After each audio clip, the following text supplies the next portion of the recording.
Hallelujah. स्वागत है आप सबका मेरी भविष्यवाणियों की पुस्तक में।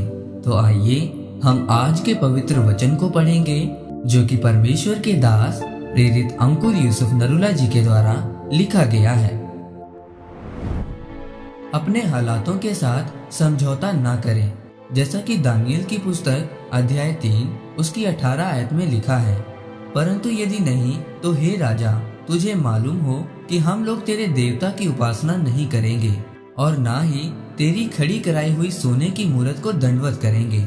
मेरे प्रियो, अगर आप ऐसे व्यक्ति हैं कि जो अपने हालातों से समझौता कर लेते हैं तो आप परमेश्वर से दूर हो जाते हैं।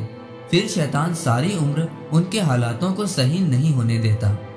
बाइबल में जब हम शद्रक, मेशक और अबेदनगो के बारे में पढ़ते हैं तो हम देखते हैं कि जब नबूकदनेस्सर राजा ने अपनी मूर्ति बनाई थी, तब राजा ने ये सबको हुक्म दिया था कि उस मूर्ति को दंडवत करें।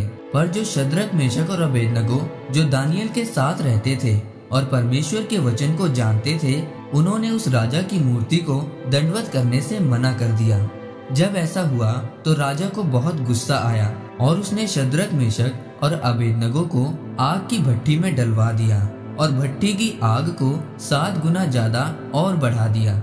मेरे प्रियो, जब उनको आग की भट्टी में डाल दिया गया, फिर राजा ने अपने कर्मचारियों को पूछा कि क्या मैंने 3 ही पुरुष आग में नहीं डलवाए?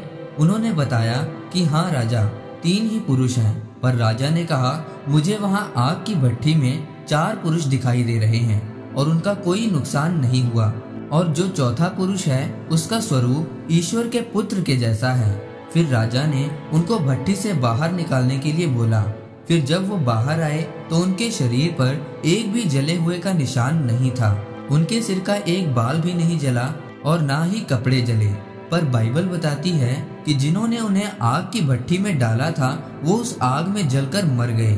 मेरे प्रियो, जब हम परमेश्वर के लिए कुछ फैसला लेते हैं और अपने हालातों के साथ समझौता नहीं करते, फिर परमेश्वर आपको हर एक मुश्किल से बचाता है। एक बात याद रखें, जब परमेश्वर आपका इम्तिहान ले तो वो कोई बुरी बात नहीं है, क्योंकि बाइबल बताती है कि धर्मी का इम्तिहान में पढ़ना पक्का है और फिर परमेश्वर उसको उस इम्तिहान से निकालता भी है। परमेश्वर ने कहा है कि ऐसा कोई इम्तिहान नहीं होगा जो मनुष्य के सहने से बाहर होगा, ताकि आप उस इम्तिहान को सहकर बाहर आ सकें। मेरे प्रियो, शद्रक, मेशक और अबेदनगो ने अपने हालातों के साथ समझौता नहीं किया था। उन्होंने ये नहीं कहा कि अभी राजा की मूर्ति को दंडवत कर लेते हैं कि अभी हमारी जान बच जाएगी, पर उन्होंने ऐसा नहीं सोचा। उन्होंने राजा की मूर्ति को दंडवत करने से साफ मना कर दिया। इसलिए फिर परमेश्वर ने भी उनको जलती हुई आग की भट्टी में से बचाया। वैसे ही आज भी जब आप परमेश्वर के कामों को पहल देते हो, फिर परमेश्वर आपको हर इम्तिहान से बाहर निकालता है और आपको हर एक दुख, तकलीफ, परेशानी से बाहर निकालता है। इसीलिए मेरे प्रियो, अपने हालातों के साथ समझौता ना करें। परमेश्वर से दूर मत जाइए, आत्मा में बढ़े और परमेश्वर के कामों को करें। अपने हर हालात में, दुख, तकलीफ में परमेश्वर की ही महिमा करें। फिर परमेश्वर भी आपको शद्रक, मेशक और अबेदनगो की तरह हर एक मुश्किल, परेशानी और तकलीफ से बचाएगा। इस वचन के द्वारा परमेश्वर आपको आशीषित करे। आमीन। आइए परमेश्वर के दास के द्वारा लिखे गए इस अंगीकार को आप मेरे साथ एक मन होकर करें।